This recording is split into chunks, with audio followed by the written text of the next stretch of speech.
ഉടമ്പടി ധ്യാനത്തിൻ്റെ അന്തസത്ത എന്ന് പറയണത്. അതുകൊണ്ട് തന്നെ വളരെ നമ്മൾ മറ്റ് ശാസ്ത്രീയ പുസ്തകങ്ങൾ സൂക്ഷ്മതയോടെ സമീപിക്കുന്ന പോലെയാണ് ഉടമ്പടിയെ സമീപിക്കേണ്ടത്. ഇവിടെ ഇമോഷന് വലിയ പ്രാധാന്യമില്ല. നമുക്ക് പക്ഷേ ഉള്ളൊരു അവസ്ഥ, നമ്മൾ വൈകാരികമായ രീതിയിൽ ട്രെയിൻഡായിട്ടുള്ള ആൾക്കാരാണ്. 50 കൊല്ലം കരിസ്മാറ്റിസം ഇവിടെ ഡെവലപ്പ് ചെയ്ത് വന്നപ്പോൾ കരിസ്മാറ്റിസത്തിലും തന്നെയല്ല കാത്തലിക് പ്രേയേഴ്സിലുമൊക്കെ വൈകാരിക അംശമുണ്ട്.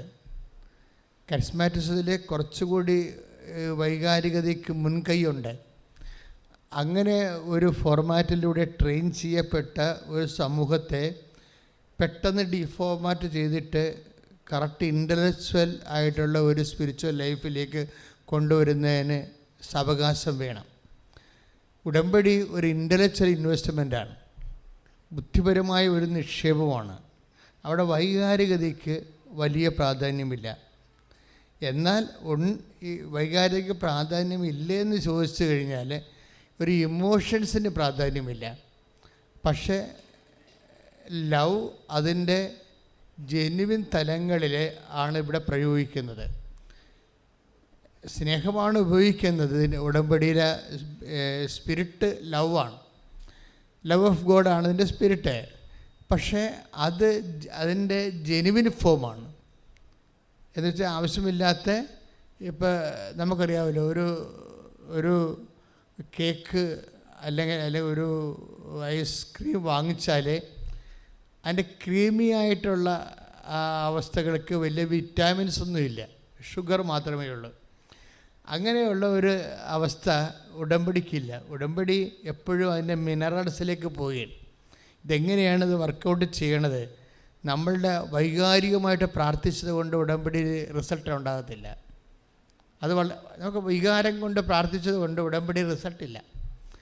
ഇത് വളരെ കാൽക്കുലേറ്റ് ചെയ്ത് ഇൻവെസ്റ്റ് ചെയ്യാൻ പഠിക്കണം. ഇപ്പോൾ ഉദാഹരണത്തിന് ഉടമ്പടി എല്ലാം വർക്ക് ചെയ്യുന്ന ഒരു ഫോർമാറ്റ് ഗലാത്യർ 5:6 ഗലാത്യർ 5:6. അതായത് സ്നേഹത്താൽ പ്രവർത്തന നിരതമായ വിശ്വാസം. Take the word of God. സ്നേഹത്തിലൂടെ പ്രവർത്തന നിരതമായ വിശ്വാസമാണ് സുപ്രധാനം. സ്നേഹത്തിലൂടെ ഏറ്റു പറഞ്ഞേ, സ്നേഹത്തിലൂടെ പ്രവർത്തന നിരതമായ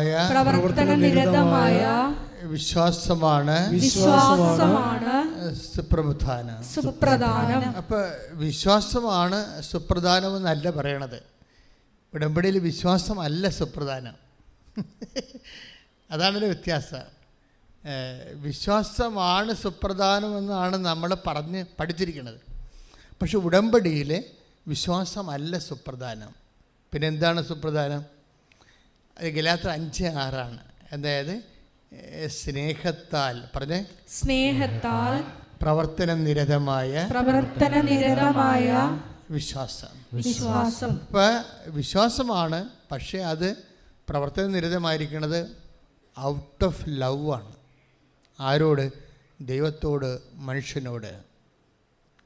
ദൈവത്തോടും മനുഷ്യനോടുള്ള ഈ ലവ് ലെവലെ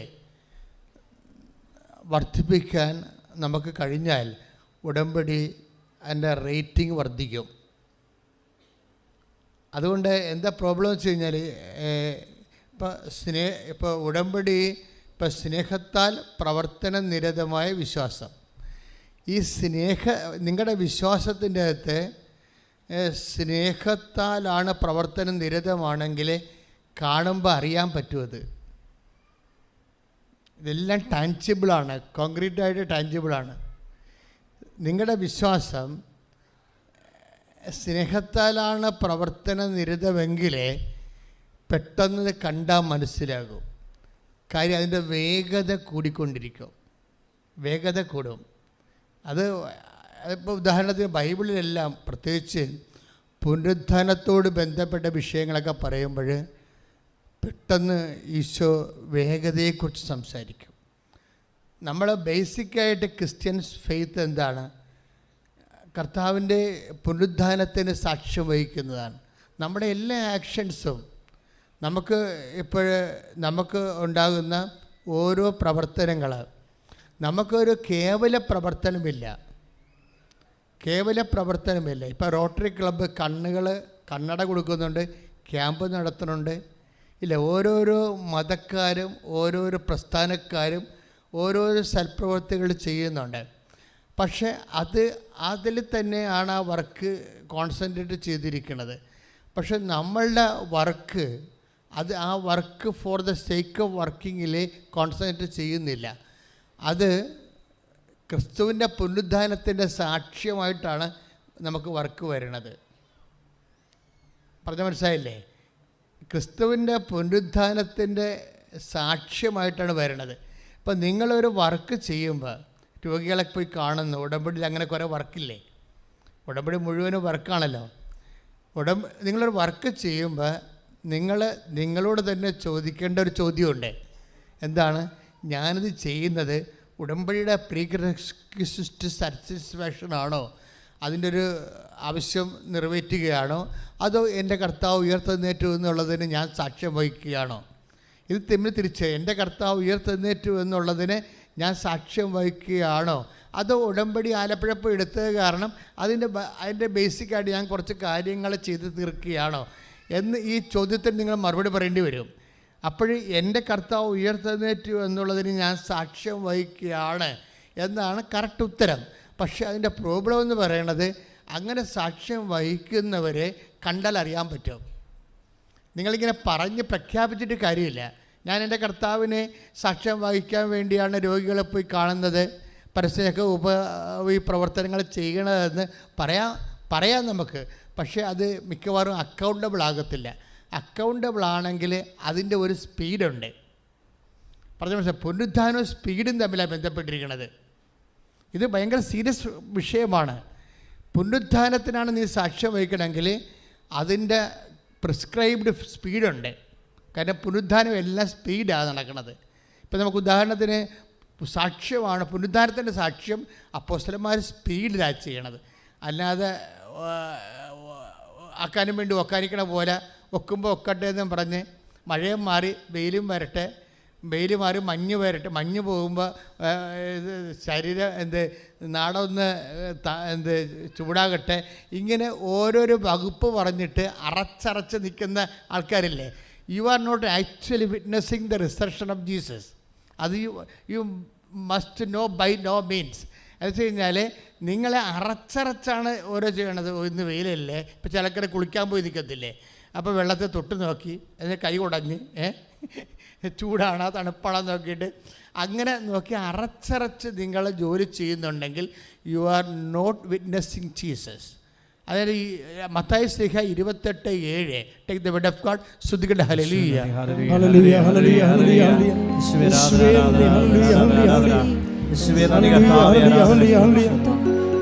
മത്തായി 28:7 അവൻ കിടന്ന സ്ഥലം വന്ന് കാണുവിൻ.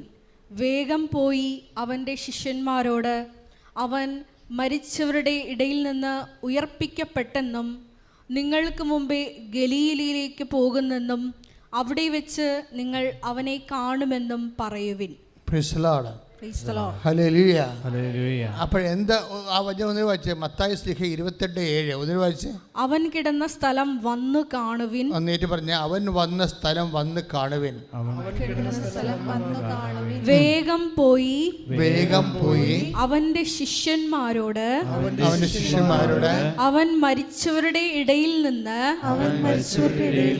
ഉയർപ്പിക്കപ്പെട്ടെന്നും നിങ്ങൾക്ക് മുമ്പേ ഗലീലയിലേക്ക് പോകുന്നെന്നും അവിടെ വെച്ച് നിങ്ങൾ അവനെ കാണുമെന്നും പറയുവിൻ.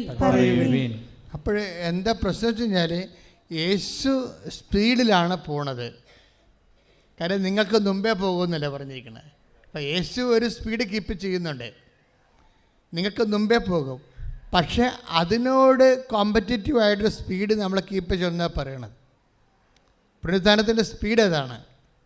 എന്ന് വെച്ചാൽ എന്താ പ്രോബ്ലം വെച്ച് കഴിഞ്ഞാൽ, ഇപ്പം നിങ്ങൾ രോഗികളെ നമ്മൾ കുറേ കാര്യങ്ങൾ ഉടമ്പടി വർക്ക് ചെയ്യണത് അത് എപ്പോഴും വർക്ക് ചെയ്യണത് പ്രവർത്തനങ്ങളിലൂടെയാണ്, അല്ലാതെ ചൊല്ലലിലൂടെ അല്ല. നമുക്ക് ഏറ്റവും വന്നിരിക്കുന്ന ഒരു ഗതികേട്, നമ്മുടെ വിശ്വാസം ആക്ടിവേറ്റ് ചെയ്തിരിക്കുന്നതും ഒരു 2000 കൊല്ലങ്ങളായിട്ട് നമ്മൾ പ്രാധാന്യം കൊടുത്തിരിക്കുന്നത്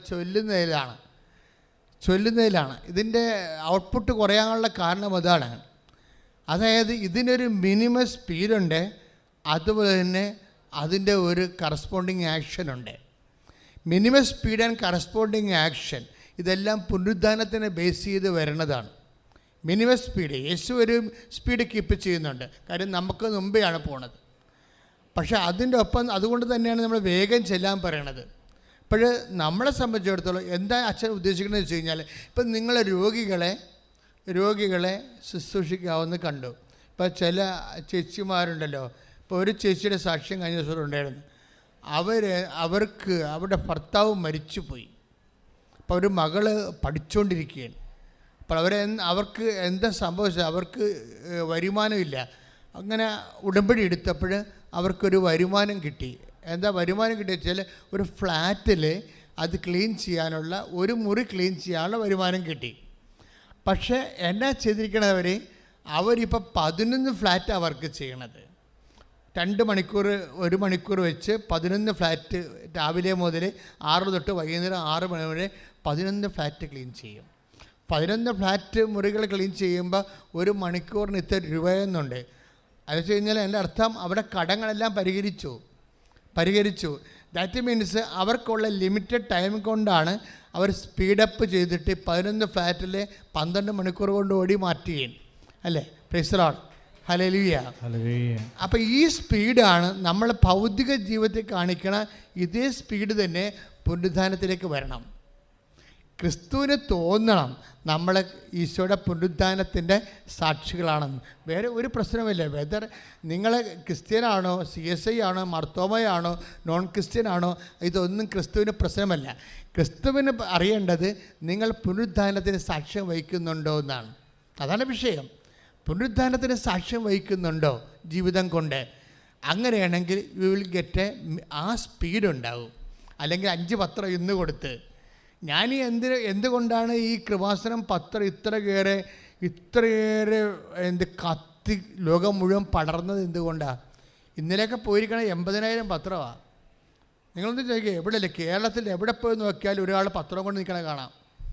എന്തുകൊണ്ടാണ്? എൻ്റെ മനസ്സിൽ ഞാൻ പട്ടം മേടിച്ചപ്പോൾ എൻ്റെ മനസ്സിൽ ഒരു ചിന്ത മാത്രമേ ഉണ്ടായിരുന്നുള്ളേ, കർത്താവിനെ അടുത്തിരുത്തിക്കൊണ്ടല്ലേ ഞാൻ പറയണത്. എനിക്കൊരു ചിന്ത മാത്രമേ ഉണ്ടായിരുന്നുള്ളൂ, കർത്താവിനെ അറിയാത്തവരെ അറിയിക്കണമെന്ന്, അറിഞ്ഞവരെ ആഴപ്പെടുത്തണം. അതുകൊണ്ട് തന്നെ ഞാൻ മിഷൻ ഉടുപ്പ് സ്വന്തമായിട്ട് എടുത്തിട്ടതാണത്. അല്ല, ഇത് ആരും എനിക്ക് തന്നതല്ല. ഞാനൊരു പാരിഷ് പ്രീസ്റ്റാണ്. ഞാൻ വെള്ള ഉടുപ്പൊക്കെ തന്നെ ആദ്യകാലങ്ങളിൽ ഉപയോഗിച്ചത്. എനിക്ക് മിഷൻ കിട്ടിക്കഴിഞ്ഞപ്പോഴാണ് ഞാൻ ഉടുപ്പ് ചേഞ്ച് ചെയ്തത്. എന്ന് വെച്ചാൽ ഈ പ്രൈവറ്റായിട്ട് നമുക്ക് ബോധ്യങ്ങളുണ്ടാകണം. അതായത് നമ്മൾ ഒരു പട്ടം മേടിച്ചാൽ സ്വാഭാവികമായിട്ട് ഇടവക വികാരിക്ക് ആവശ്യത്തിനേറെ ജോലിയുണ്ട്. അതിൻ്റെ ഇടയ്ക്കാണ് ഞാൻ എക്സ്ട്രാ ജോലി മേടിച്ചത്. എക്സ്ട്രാ ഈ ആൾക്കാരെ കാണാനും അവരുടെ സങ്കടങ്ങൾ കേൾക്കാനും അതിന് പ്രതിവിധി കാണാനും, പ്രതിവിധി കണ്ടില്ലേ കാണുന്നവരെ കർത്താവിൻ്റെ മുമ്പിൽ കണ്ണുനീരോടെ നിൽക്കാനും. അങ്ങനെ പഠിച്ചു വന്നപ്പോഴാണ് കർത്താവ് എക്സ്ട്രാ ഗ്രേസ് തന്നത്. എൻ്റെ മക്കളെ ഓർക്കുക, നമുക്ക് ഒരു വിഷയം ഉണ്ടായാൽ അതിൻ്റെ അർത്ഥം യു നീഡ് എക്സ്ട്രാ ഗ്രേസ് എന്നതിൻ്റെ അർത്ഥം. അല്ല, വേറെ ഒരു അർത്ഥവുമില്ല. നിനക്ക് കടമാകാം, രോഗമാകാം, അല്ലെങ്കിൽ വേറെ എന്തെങ്കിലും തരത്തിലുള്ള ഒരു ഇടറവാകാം. ദാറ്റ് മീൻസ് അത് നിന്നോട് പറയണത് you need extra power, extra grace എന്നാണ്. അങ്ങനെയാണെങ്കിൽ പിന്നെ ആ വഴി അന്വേഷിച്ചാൽ മതി, വേറെ ഒന്നും അന്വേഷിക്കേണ്ട കാര്യമില്ല. നിനക്കൊരു പുതിയ ഉത്തരവാദിത്തം വന്നു കഴിഞ്ഞാൽ അതിൻ്റെ അർത്ഥം യു നീഡ് എക്സ്ട്രാ ഗ്രേസ്, അത്രയേ ഉള്ളൂ, വേറെ ഒന്നുമില്ല. കർത്താവിൻ്റെ രീതിയാണെങ്കിൽ നമുക്ക് ഈ മലയാളിക്ക് എന്നാ പറ്റിയെന്നറിയാവോ? മലയാളിക്ക് പറ്റുന്ന മലയാളികളുടെ ജനിതകമായ കുറേ പ്രശ്നങ്ങളുണ്ട്. മലയാളിയുടെ ജനിതകമായ കുറേ തകരാറുണ്ട്. കാര്യം മലയാളി ആധ്യാത്മമായിട്ട് വളരാൻ ഭയങ്കര പാടാണ്. അഥവാ ഇനിയിപ്പോൾ വിശുദ്ധന്മാരൊക്കെ ഇപ്പോൾ ഒത്തിരി ഉണ്ടാകുന്നുണ്ടെങ്കിൽ ക്വാളിറ്റേറ്റീവ്ലി കുറവാണ്. ഞാൻ ഇവരാരും അവരുടെ ക്വാളിറ്റിയെക്കുറിച്ച് അത്രയ്ക്ക് എനിക്ക് ധാരണ ഇല്ലാത്ത ഒരാളാണ്. കാര്യം അതായത് 2000 വർഷം ഇവിടെ സഭ ജീവിക്കുമ്പോൾ ഇപ്പോഴുണ്ടായിരിക്കുന്ന വിശുദ്ധന്മാരുടെ ക്വാളിറ്റി ഉണ്ടായാൽ പോരാ. അതാണ് വിഷയം. കാര്യം വെച്ച് കഴിഞ്ഞാൽ ഇപ്പോൾ ദേവസഹായം പിള്ളയുടെ ആ ക്വാളിറ്റി 10-50 കൊല്ലം സഭയിൽ സന്യാസ ജീവിതം നടത്തിയ അവർക്കില്ല. അതെന്താണ്? അത് ചോദ്യം മറുപടി പറയേണ്ടതാണ്. ദേവസഹായം പിള്ള 1 കൊല്ലം കൊണ്ടുണ്ടാക്കിയ ആ കൃപ എന്ന് പറയണതും ആ രക്തസാക്ഷ്യത്തിന് വേണ്ടി അദ്ദേഹത്തിന് കൊടുത്തിരിക്കുന്ന അദ്ദേഹത്തിന് ലഭിച്ച സാഹചര്യത്തോട് അദ്ദേഹം മീനിങ് റെസ്പോണ്ട് ചെയ്തുകൊണ്ട് നേടിയെടുത്ത കൃപ 50 കൊല്ലം സന്യാസ ജീവിതം സമർപ്പണ ജീവിതം ജീവിച്ച മറ്റു വിശുദ്ധന്മാർക്കുണ്ടോ എന്നുള്ളത് സഭ ചിന്തിക്കേണ്ട കാര്യമാണ്. ഞാൻ അതിനെക്കുറിച്ച് അഭിപ്രായം പറയണില്ല. പക്ഷേ അഭിപ്രായം ഇന്നല്ലെങ്കിൽ നാളെ സഭയ്ക്ക് പറയേണ്ടി വരും. എന്താ പ്രശ്നം എന്ന് വെച്ച് കഴിഞ്ഞാൽ നമുക്ക് തരുന്ന സാഹചര്യത്തോടെ നമ്മൾ എങ്ങനെയാണ് റെസ്പോണ്ട് ചെയ്യണത്. ഇപ്പം നിങ്ങളുടെ മക്കളുടെ IELTS അല്ലെങ്കിൽ നിങ്ങളുടെ IELTS വസ്തു വിൽക്കാത്ത കാര്യവും ജപ്തി പുരയിടത്തിൻ്റെ കാര്യവും ഒക്കെയാണ് എന്നോട് പറയണത്. പക്ഷേ അതിനെല്ലാം സമാധാനം ഈ ആൾക്കാരെ ഉണ്ടാവും. കാര്യം നമ്മുടെ ആൾക്കാരുടെ ചരിത്രം അതാണ്. 10,000-കണക്കിന് മനുഷ്യരെ കണ്ണുനീരിട്ടിട്ട് എല്ലാവരും തന്നെ സാക്ഷ്യം പറഞ്ഞ ഒരു ആൾക്കാരെയാണത്. അപ്പം മാതാവ് ജീവനോടെ പ്രത്യക്ഷപ്പെട്ട ഇതല്ല പ്രശ്നം. ഇവിടുത്തെ പ്രശ്നമെന്ന് പറയണത് നിങ്ങൾക്ക് ദൈവം ഒരു കൃപ ആർജിക്കാൻ പറ്റുന്ന രീതിയിലുള്ള സാഹചര്യത്തിലേക്ക് കർത്താവ് നിങ്ങളെ കൊണ്ട് നിർത്തിയിരിക്കുന്നു. അതിൻ്റെ ഉദ്ദേശം ഇപ്പോഴത്തെ ഭൗതികമായ ആനുകൂല്യം നേടിയെടുക്കുന്ന മിനിമം പ്രോഗ്രാമാണ് നിൻ്റെ മക്കൾ ധരിച്ചു പോയാൽ നിങ്ങൾ തോറ്റെന്ന് ഞാൻ പറയും. എന്താ പ്രശ്നം വെച്ചാൽ ദൈവം ഉദ്ദേശിക്കുന്നത് അതല്ല. ദൈവം ഉദ്ദേശിക്കുന്നത് ഈ ഒരു മോശമായ സാഹചര്യത്തിൽ നിന്നുകൊണ്ട് തന്നെ ഈ സാഹചര്യത്തിനോട് സുവിശേഷവിഹിതമായി പോസിറ്റീവ് റെസ്പോണ്ടിങ് നടത്തിയിട്ട് അതിലൂടെ ആർജിക്കുന്ന ഒരു കൃപയെക്കുറിച്ചാണ് ദൈവം നിങ്ങളെക്കുറിച്ച് സ്വപ്നം കാണുന്നത്. അതുകൊണ്ട് ദൈവം ആഗ്രഹിക്കുന്നത് ക്യാഷ് ആൻഡ് കൈൻഡ് ബ്ലെസ്സിങ്സ് അല്ല, ദൈവത്തിൻ്റെ കൃപയാകുന്ന ശക്തി തന്നെയാണ്.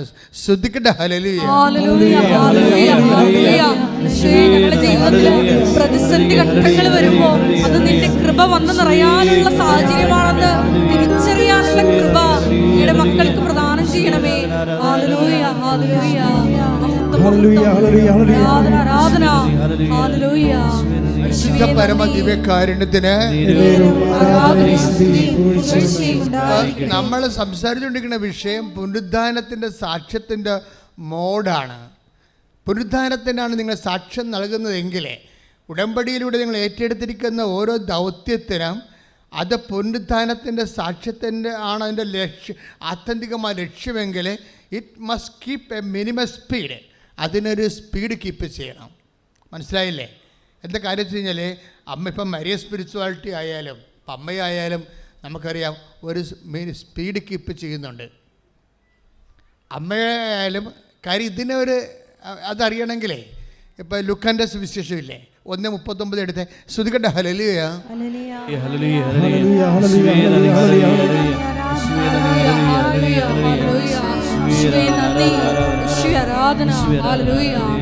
ലൂക്ക 1:39. ആ ദിവസങ്ങളിൽ മറിയം യൂദയായിലെ മലമ്പ്രദേശത്തുള്ള ഒരു പട്ടണത്തിലേക്ക് തിടുക്കത്തിൽ യാത്ര പുറപ്പെട്ടു.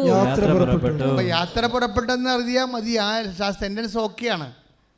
യാത്ര പുറപ്പെട്ടെന്ന് എഴുതിയാൽ ആ സെന്റൻസ് ഓക്കെയാണ്. പക്ഷേ സുവിശേഷത്തെ സംബന്ധിച്ചിടത്തോളം അതെഴുതിയ പരിശുദ്ധാത്മാവിനെ സംബന്ധിച്ചിടത്തോളം ആ സെന്റൻസ് ഓക്കെ ആണെങ്കിൽ തിടുക്കത്തിൽ എന്ന് കൂട്ടിച്ചേർക്കണം. കൈയിടിച്ച് കർത്താവിനെ സ്തുതിയുടെ സ്പീഡ് മോഡ് കണ്ടില്ലേ? ഇതാണ് പ്രശ്നം. എന്ന് വെച്ച് കഴിഞ്ഞാൽ ഇപ്പം നിങ്ങളെ ഇതിന് ഇപ്പം മരിയ സ്പിരിച്വാലിറ്റിയാണ് നിങ്ങളെ പ്രയോഗിക്കണമെങ്കിലും അതിനും തിടുക്കമുണ്ട്, മിനിമം സ്പീഡുണ്ട്, മരിയ സ്പീഡുണ്ട്. ആ സെൻറ്റൻസ് പൂർത്തിയാകണത് മറിയം തിടുക്കത്തിൽ യാത്ര പുറപ്പെട്ടെന്നാണ്. ഇത് തന്നെയാണ് പുനരുദ്ധാനത്തിൻ്റെ ഭാഗം. ഇപ്പം നമ്മൾ ലൂക്ക 1:39 സെൻറ്റ് മാത്യു 28:7 അടുപ്പിച്ച് വെച്ച് വായിച്ചാൽ മനസ്സിലാകും. പുനരുദ്ധാനത്തിൽ ക്രിസ്തുവിന് ദൈവത്തിന് വേണ്ടിയാണ് നിങ്ങൾ യാത്ര ചെയ്യണം, ജോലി ചെയ്യണം എന്നുണ്ടെങ്കിൽ അതിൻ്റെ മുഖമുദ്ര എന്ന് പറയുന്നത് സ്പീഡാണ്. മനസ്സിലായില്ലേ? സ്പീഡാണ് എന്ന് വെച്ചാൽ നിങ്ങളുടെ ഉടമ്പടി വിഷയത്തിൻ്റെ സ്പീഡ് ഇപ്പം നിങ്ങൾ തന്നെയാണ് നിശ്ചയിക്കണത്. എന്ന് വെച്ച് കഴിഞ്ഞാൽ നിങ്ങൾ ബേസിക്കായിട്ട് സ്ലോയാണ്. ഇപ്പം 15 പത്രം മേടിച്ചാൽ 30 ദിവസം കൊണ്ട് കൊടുത്തു തീർക്കുന്ന ആൾക്കാരില്ലേ? അത് 15 പത്രം മേടിച്ചാൽ ഒരു ദിവസം ഒരെണ്ണം കൊടുത്ത് ഇൻസ്റ്റാൾമെൻറ്റുകാരൻ വീട്ടിൽ വരുമ്പോൾ അപ്പോൾ പിന്നെ മുടക്കില്ലല്ല, ഇൻസ്റ്റാൾമെൻറ്റുകാരൻ ഒരെണ്ണം കൊടുത്താൽ മതിയില്ല. അത് കൊടുത്തൊരെണ്ണം അവസാനിപ്പിച്ചു. പിന്നെ 5 എണ്ണം കൊണ്ട് പള്ളിയിൽ പോകും. എന്നിട്ട് എവിടെ കൊടുക്കണം, ആർക്ക് കൊടുക്കണം എല്ലാവരും നോക്കി, ചമ്മലില്ലാതെ ചളിപ്പില്ലാതെ ഇങ്ങോട്ട് വഴക്ക് കേൾക്കാതെ. നിങ്ങളൊരു കാര്യം എപ്പോഴും ക്രിസ്തു എപ്പോഴും പറയുന്നൊരു വിഷയം, എപ്പോഴും ക്രിസ്തു കമ്പാരിറ്റീവായിട്ടാണ് പറയണത്. എപ്പോഴും ക്രിസ്തുവിൻ്റെ വർത്തമാനത്തിൽ എപ്പോഴും കമ്പാരിസനുണ്ട്. നിങ്ങൾക്ക് മുമ്പേ എന്നാണ് പറയണത് അല്ലേ, നിങ്ങൾക്ക് മുമ്പേ. പക്ഷേ ആരെക്കുറിച്ചാണ് പറയണത്? വേശ്യകളും ചുങ്കക്കാരും എന്ന്. ഇതല്ലേ ഇതെന്ന് വെച്ചാൽ ഭയങ്കര ഈ വെടിമരുന്നാണ് വെച്ചിരിക്കണം അതിൻ്റെ അകത്ത്. എന്ന് വെച്ചാൽ നിങ്ങളെ കമ്പയർ ചെയ്തിട്ട് നിങ്ങളെക്കാൾ മോശം ആധ്യാത്മിക നിലവാരമുള്ള ആൾക്കാരുമായിട്ട് കമ്പയർ ചെയ്തിട്ട് പറയും ഇവർ നിങ്ങളെക്കാൾ മുമ്പ് വരുമെന്ന് പറയും, ഇത് ഇവർ നിങ്ങളെക്കാൾ മുമ്പ് വരുമെന്ന് പറയും. അതായത് ഇവിടെ എവിടെയൊക്കെ ദൈവത്തിൻ്റെ മൈൻഡ് സെറ്റിൽ ഒരു കോമ്പറ്റീഷൻ വെച്ചിട്ടുണ്ട്, താരതമ്യം വെച്ചിട്ടുണ്ട്. ഈ താരതമ്യം എന്തുകൊണ്ട് വെച്ചിരിക്കണത്? അത് നമ്മളെ സംബന്ധിച്ചിടത്തോളം ഒരു റിസ്ക്കാണ്. കാര്യം ഇന്നല്ലെങ്കിൽ നാളെ നമ്മളെ താരതമ്യപ്പെടുത്താൻ വേണ്ടി നമ്മൾ ആരുടെയെങ്കിലും മുമ്പിൽ നമ്മൾ നിർത്തപ്പെടുന്ന ഉറപ്പാണ്. Take the word of God. നിങ്ങൾക്ക് മുമ്പേ ശ്രുതിക്കട്ടെ ഹല്ലേലൂയ. മത്തായി 21:31. മത്തായി 21:31. യേശു പറഞ്ഞു, സത്യമായി ഞാൻ നിങ്ങളോട് പറയുന്നു, ചുങ്കക്കാരും വേശ്യകളുമായിരിക്കും നിങ്ങൾക്ക് മുമ്പേ സ്വർഗരാജ്യത്തിൽ പ്രവേശിക്കുക. അപ്പൊ ഈ താരതമ്യം ദൈവത്തിൻ്റെ മൈൻഡ് സെറ്റിൻ്റെ ഭാഗമാണ്. ഇന്നല്ലെങ്കിൽ നാളെ നിങ്ങളുടെ വർക്ക് നിങ്ങളുടെ അയൽവാസികളുടെ വർക്കുമായിട്ട് താരതമ്യപ്പെട്ടിരിക്കും. അത് ഉറപ്പല്ലേ? ദൈവത്തെ അറിയാത്ത നിങ്ങളെ എഴുതിത്തള്ളിയ ആൾക്കാരുമായിട്ട് നാളെ നിങ്ങൾ കമ്പയർ ചെയ്യും ദൈവം. അത് നമുക്ക് വരാൻ പോകുന്ന അപകടമാണ്. നമ്മൾ ഈ അപകടത്തെ അതിജീവിക്കാൻ തയ്യാറായിരിക്കണം ഇപ്പം തന്നെ. കാര്യം ദൈവത്തിൻ്റെ മൈൻഡ് സെറ്റിലുള്ള സംഭവമാണ് കമ്പാരിസൺ എന്ന് പറയുന്നത്. ദൈവം കമ്പയർ ചെയ്യും, നമ്മളോട് കമ്പയർ ചെയ്യാൻ അനുവാദമില്ല. ഫിലിപ്പിയർ 4:2-3 വായിച്ചാൽ നമുക്ക് മനസ്സിലാകും. നമ്മളെ കമ്പയർ ചെയ്യേണ്ട കാര്യമില്ല. നമ്മൾ കമ്പയർ ചെയ്യണത് ലോകാരൂപി വെച്ചായിരിക്കും.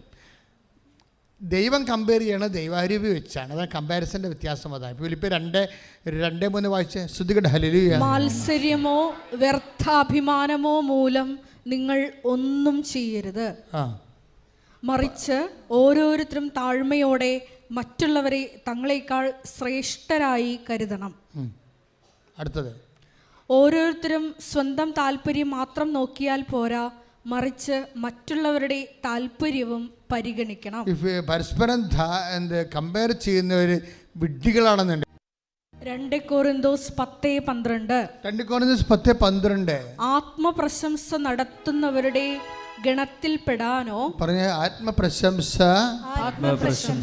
നടത്തുന്നവരുടെ ഗണത്തിൽപ്പെടാനോ ഞങ്ങളെ അവരോട് താരതമ്യം ചെയ്യാനോ ഞങ്ങൾ തുനിയുന്നില്ല. പരസ്പരം അളക്കാനും തുലനം ചെയ്യാനും സാഹസപ്പെടുന്ന വിഡ്ഢികളാണ് അവർ. മനുഷ്യന്മാരുടെ കൂട്ടത്തിൽ പരസ്പരം അളക്കുന്ന രീതിയുണ്ട്. പക്ഷെ അതിൻ്റെ മാനദണ്ഡം വേൾഡ് സ്പിരിറ്റാണ്. ദൈവം നമ്മൾ അളക്കും, അതിൻ്റെ മാനദണ്ഡം ദൈവിക അരൂപിയാണ്. വ്യത്യാസം അതാണ്. ദൈവം നമ്മൾ അളക്കും. നമ്മൾ അളക്കുന്നത് ആരുമായിട്ടാണ്? നമ്മളെക്കാൾ നമ്മൾ ഡീപ്രമോട്ട് ചെയ്ത ആൾക്കാരുമായിട്ടാണ് നമ്മൾ അളക്കുന്നത്. അത് ഇന്നല്ലെങ്കിൽ നാളെ ആ അളവ് സംഭവിക്കും. നിങ്ങൾ ആധ്യാത്മികമായിട്ട് വളരാൻ ഉദ്ദേശിക്കുന്നുണ്ടെങ്കിൽ ഈ ഒരു കോമ്പറ്റീഷനിൽ പങ്കെടുത്തേ പറ്റത്തുള്ളൂ. കാര്യം നമ്മളെ സംബന്ധിച്ചിടത്തോളം നമ്മോട് തന്നെ കോമ്പറ്റ് ചെയ്തുകൊണ്ടാണ്. കാര്യം ഇന്നലെ നിൻ്റെ പോയിൻറ്റ്സ് പോരെ, ഇന്ന് നിനക്ക് ടൈമാണൊരു പ്രോബ്ലം. ഇന്നലെ നിനക്ക് 10 പോയിൻ്റ് ഗ്രേസ് ഉണ്ടെങ്കിൽ ഇന്ന് 11 പോയിൻ്റ് ഗ്രേസ് വേണം.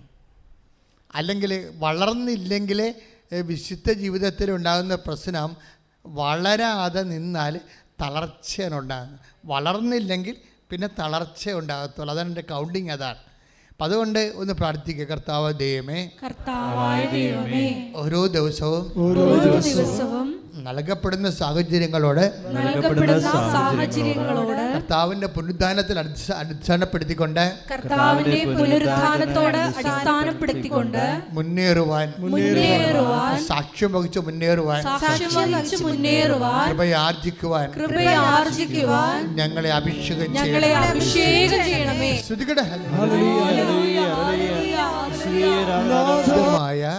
എല്ലാ പ്രവർത്തനങ്ങൾക്കും അതിൻ്റെ മിനിമം സ്പീഡുണ്ട്.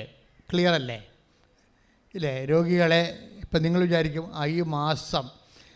ഈ മാസം അല്ലേ നമ്മൾ ഉടമ്പടി എടുത്തിരിക്കണത്, അപ്പോൾ ഈ രോഗികളെ പോയി കാണുന്നത് ഈ മാസത്തിനുള്ളിൽ എപ്പോഴെങ്കിലും മതിയല്ലോ എന്ന് നിശ്ചയിച്ചാൽ നിങ്ങളുടെ സ്പീഡ് നിശ്ചയിക്കും. മനസ്സിലായി? പിന്നെ നിങ്ങൾ ദൈവത്തോട് സ്പീഡാകണമെന്ന് പറഞ്ഞൊരു കഥയില്ലല്ലോ.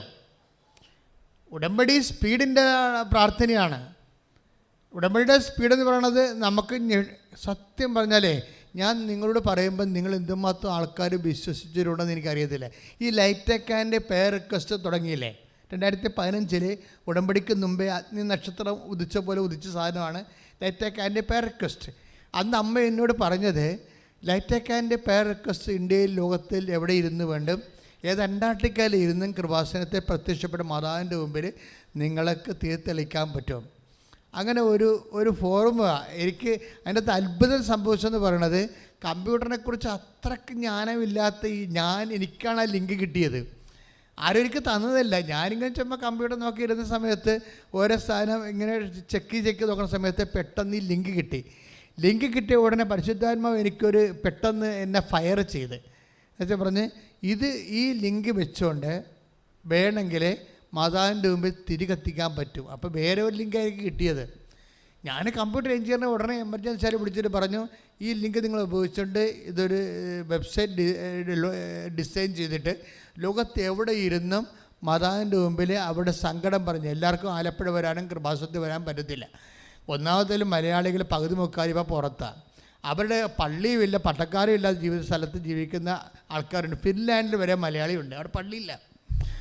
-60 അവിടെ മലയാളി ജീവിക്കണത്. ഒന്ന് ചിന്തിച്ച് നോക്കിയേ, -60 ജീവിക്കണത് ഫിൻലാൻഡിലെ. അപ്പം അവിടെ അങ്ങനെയുള്ള ആൾക്കാർക്ക് പ്രെയർ ചെയ്യാനും അവർക്ക് വേണ്ടിയാണ് ഈ ലെറ്റക്കാൻ്റെ പെയർ റിക്വസ്റ്റ് അമ്മ തന്നത്. ഇപ്പം എല്ലാവരും അത് ഉപയോഗിക്കുന്നുണ്ട്. പക്ഷെ അന്ന് അതിനുള്ള ആൾക്കാർ എന്നോട് ചോദിക്കുമായിരുന്നു, അച്ഛാ ഇങ്ങനെ ഏതെങ്കിലും ഫ്ലൂ കണ്ടെത്തിയിരുന്നുകൊണ്ട് ചുമ്മാ അവിടെ നിന്നുകൊണ്ടൊരു പെയർ റിക്വസ്റ്റ് ഇട്ട് കഴിഞ്ഞാൽ ഇതെങ്ങനെ വർക്ക് ചെയ്യുമെന്ന്.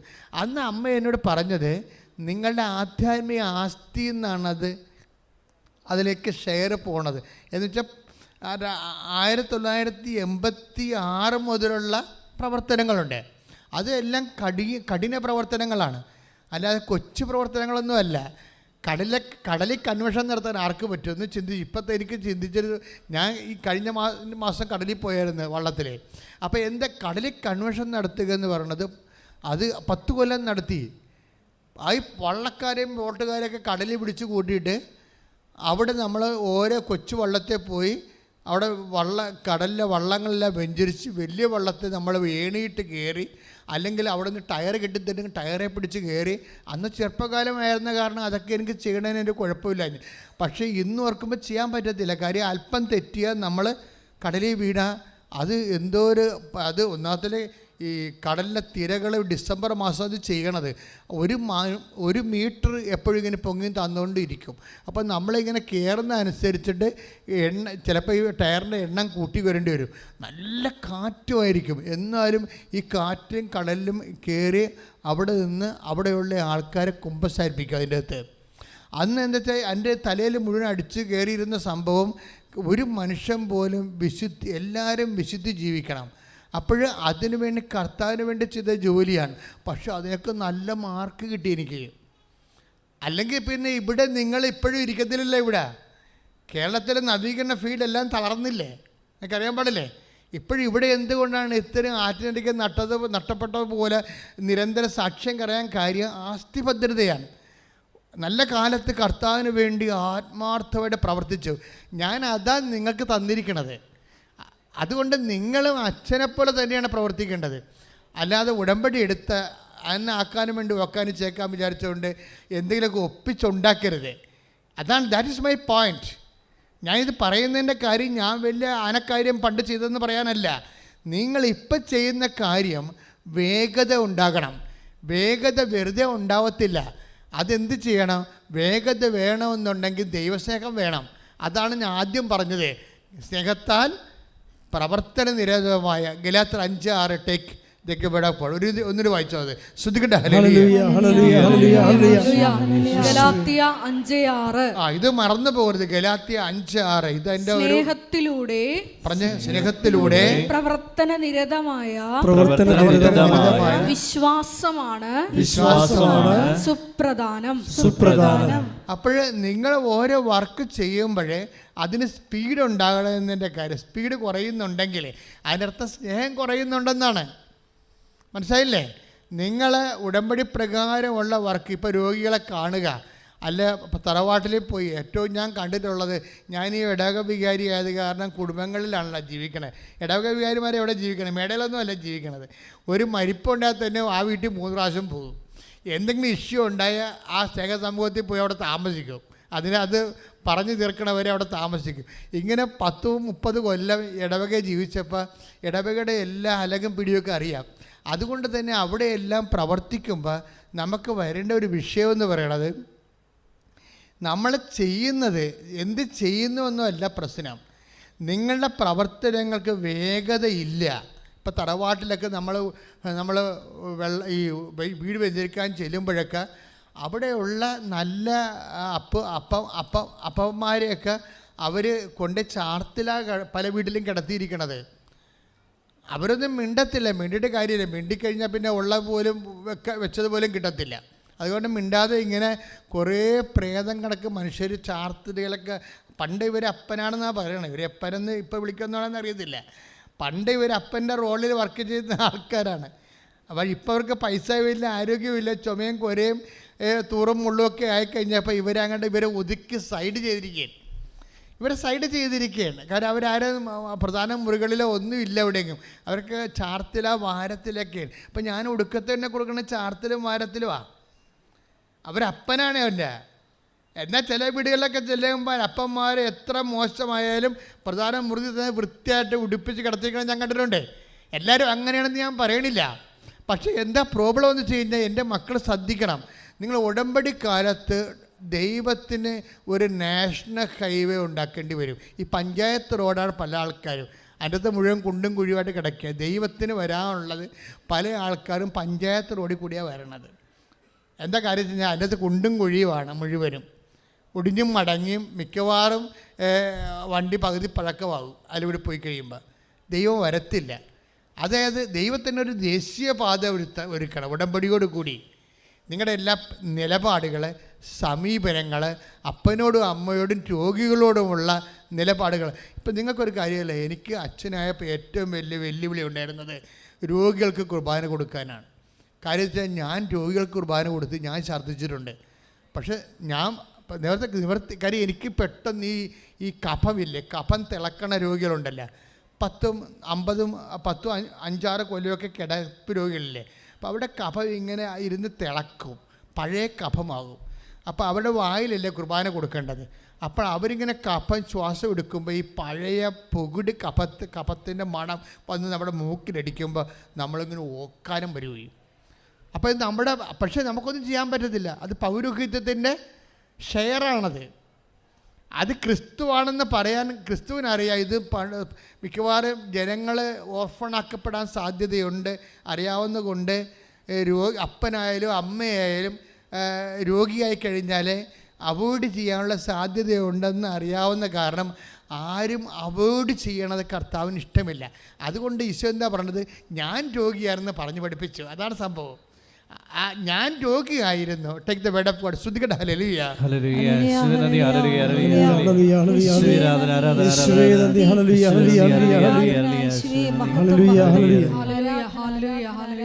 മത്തായി 25:36 ഞാൻ രോഗിയായിരുന്നു, നിങ്ങൾ എന്നെ സന്ദർശിച്ചു. Praise the Lord. അതാണ് സംഭവം.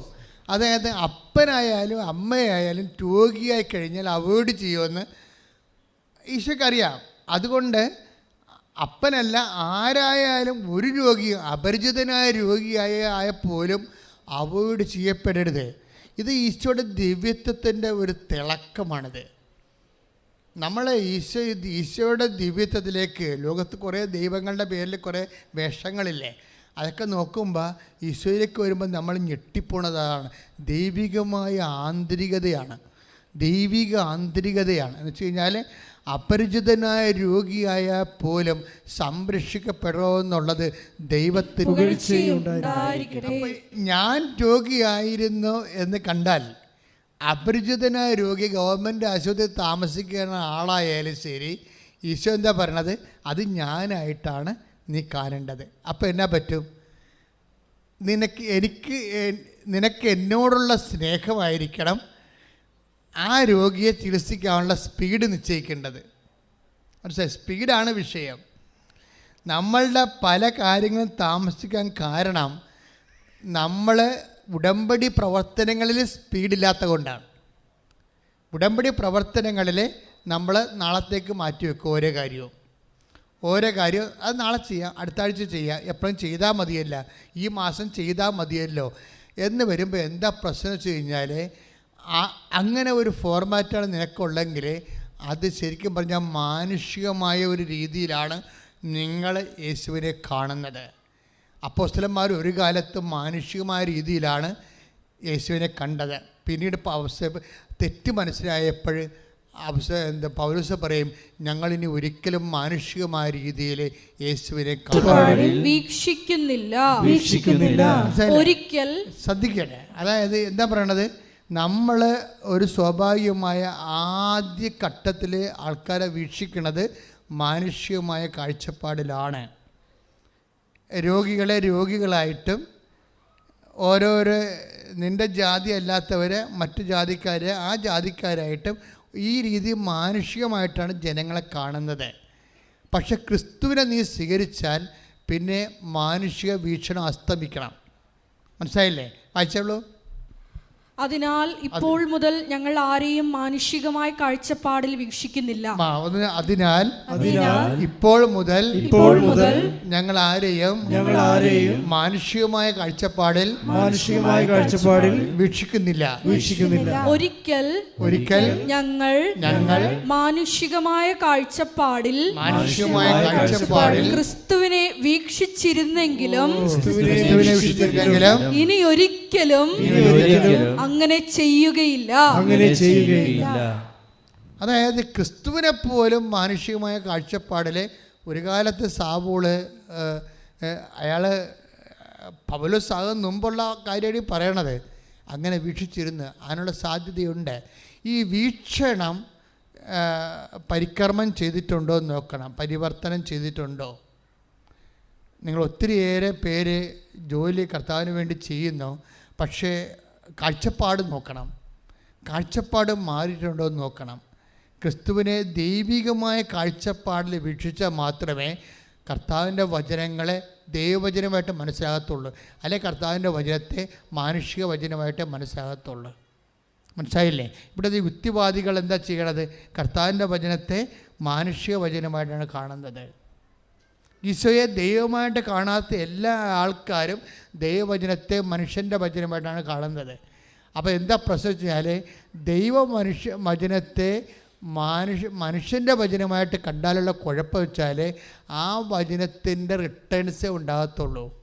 കാര്യം വെച്ച് കഴിഞ്ഞാൽ പ്രവാചകനായി കരുതുന്നവന് പ്രവാചകന്റെ പ്രതിഫലം. മത്തായി 10:41. പ്രവാചകനായി സ്വീകരിക്കുന്നവന് പ്രവാചകന്റെ പ്രതിഫലവും നീതിമാനായി സ്വീകരിക്കുന്നവന് നീതിമാന്റെ പ്രതിഫലവും ലഭിക്കുന്നു. അപ്പം നമ്മുടെ കാഴ്ചപ്പാട് എന്താണെന്നാണ് പ്രശ്നം.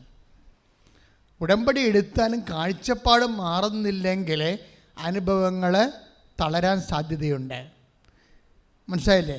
ക്രിസ്തുവിനെ ദൈവമായി കാണാത്തുള്ള കാലം ക്രിസ്തുവിൻ്റെ വചനങ്ങളെ ദൈവവചനമായിട്ട് അങ്ങനെ കാണാൻ പറ്റത്തില്ല. അതുകൊണ്ട് തന്നെ നമ്മുടെ കാഴ്ചപ്പാടുകൾ അഭിഷേകപൂരിതമാകാൻ വേണ്ടി ശിരസിൽ കൈവച്ചുകൊണ്ട് പ്രാർത്ഥിക്കുക. ഒരു കൈ ശിരസിൽ വെച്ച് പ്രാർത്ഥിക്കുക. അച്ഛനോട് ചേർന്ന് പ്രാർത്ഥിക്കുക. കർത്താവ് ദൈവമേ, അങ്ങയുടെ തിരുമുറുപാർന്ന വലത്ത് കരം എൻ്റെ പാവപ്പെട്ട ശിരസിൽ വെക്കണമേ. എൻ്റെ ആന്തരിക ബോധ്യങ്ങളിലെ നിന്റെ ദൈവികതയെക്കുറിച്ചുള്ള പൂർണ്ണ അറിവാൽ എന്നെ അഭിഷേകം ചെയ്യണമേ. അതുവഴി അങ്ങയുടെ വചനത്തിന്റെ മുഴുവൻ ശക്തിയും അനുഭവിക്കുവാൻ എന്നെ പ്രാപ്തമാക്കണമേ. ശ്രുതികട്ടെ ഹല്ലേലൂയ.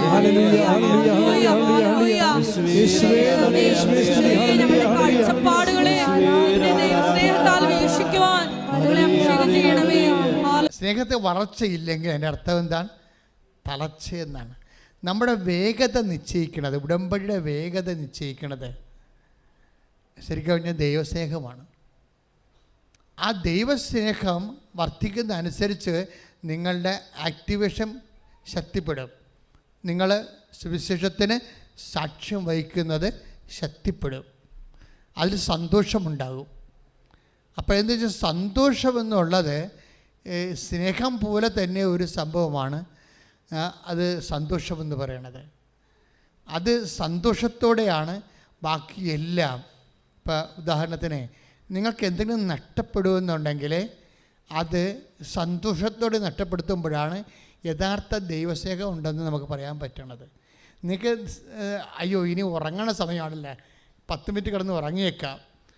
അപ്പോൾ അമ്മ പറയും, എടി ഉറങ്ങണ സമയത്ത് പോയപ്പോൾ പത്രം കൊടുക്കാൻ പറ്റില്ല നിനക്ക്, ഞാൻ ഉറങ്ങിയിട്ട് പോകാമെന്ന് പറയും. അതാണ് സംഭവം. അപ്പോൾ നിനക്ക് സന്തോഷമില്ല. അവിടെ പ്രശ്നം പറഞ്ഞു. അപ്പോൾ ദൈവസ്നേഹമില്ല. ദൈവസ്നേഹം സന്തോഷവും തമ്മിലാണ് ബന്ധപ്പെട്ടിരിക്കുന്നത്. നിനക്ക് ദൈവസ്നേഹം ഉണ്ടെങ്കിൽ ചെയ്യുന്ന കാര്യത്തിൽ സന്തോഷം ഉണ്ടാകും, അല്ലെങ്കിൽ അളിഞ്ഞ മോന്ത ഉണ്ടാകും. വേറെ കുഴപ്പമൊന്നുമില്ല. ഈ പല കാര്യങ്ങളും ചെയ്തിരിക്കുന്ന അളിഞ്ഞ മോന്തയായിട്ടാണ്. അത് നമ്മൾ ശ്രദ്ധിക്കുക. അപ്പോൾ അതിൻ്റെ അർത്ഥം ലവ് ലെവല് താഴെയാണ്. പിന്നെ അക്കാനും വേണ്ടി ഒക്കാനിക്കുകയാണ്. ഏതായാലും ചെന്ന് തലവെച്ച് കൊടുത്തില്ല ഉടമ്പടിക്ക്, ഇനിയിപ്പോൾ നിവർത്തിയില്ലല്ല ചെയ്യാൻ, അങ്ങനെ ചെയ്തേക്കാമെന്ന് വിചാരിച്ചുകൊണ്ട് ചെയ്യുന്ന കുറേ മുണ്ണകളുണ്ട്. പച്ച മലയാളത്തിൽ പറഞ്ഞാൽ നിങ്ങൾ ഉടമ്പടി മുന്നോട്ട് കൊണ്ടുപോകുന്ന എൻ്റെ അഭിപ്രായം. കാര്യമില്ല, നിങ്ങൾ ദൈവത്തെ പരീക്ഷിക്കാൻ വേണ്ടി വന്നിരിക്കുന്ന ആൾക്കാരാണ്. You should not do it. സാത്താൻ മാത്രമേ ദൈവത്തെ പരീക്ഷിച്ചിട്ടുള്ളൂ. ഇനി നിങ്ങൾ വേഷം കെട്ടി വരേണ്ട ആവശ്യമില്ല. അപ്പം അതുകൊണ്ട് പ്രാർത്ഥിക്കുക, കർത്താവ് ദൈവമേ, സന്തോഷമില്ലാതെ ദൈവസ്നേഹമില്ലാതെ സുവിശേഷ വേല ചെയ്തിട്ടുണ്ടെങ്കിൽ അങ്ങയോട് മാപ്പ് ചോദിക്കുന്നു. എന്നെ ക്രമീകരിക്കണമേ. എന്നെ തെറ്റിത്തിരുത്തിക്കൊണ്ട് പുതിയ അഭിഷേക തൈലത്താൽ എന്നെ ശക്തീകരിക്കണമേ. ശ്രുതികട്ടെ ഹല്ലേലൂയ.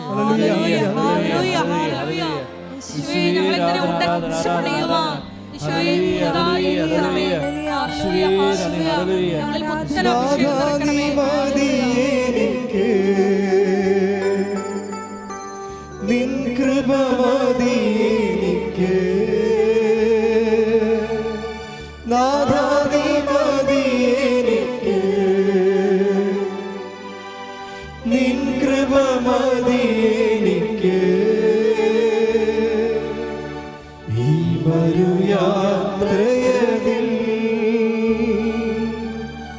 തിരുകൃപ മതി എനിക്ക്. പരമദിവ്യകാരുണ്യത്തിന് ആരാധനയും സ്തുതിയും പുകഴ്ചയും ഉണ്ടായിരിക്കട്ടെ. ക്രിസ്തുവിനെ നിധിയായിട്ട് കാണാത്തോളം കാലം നിങ്ങൾക്ക് സന്തോഷം ഉണ്ടാകത്തില്ല.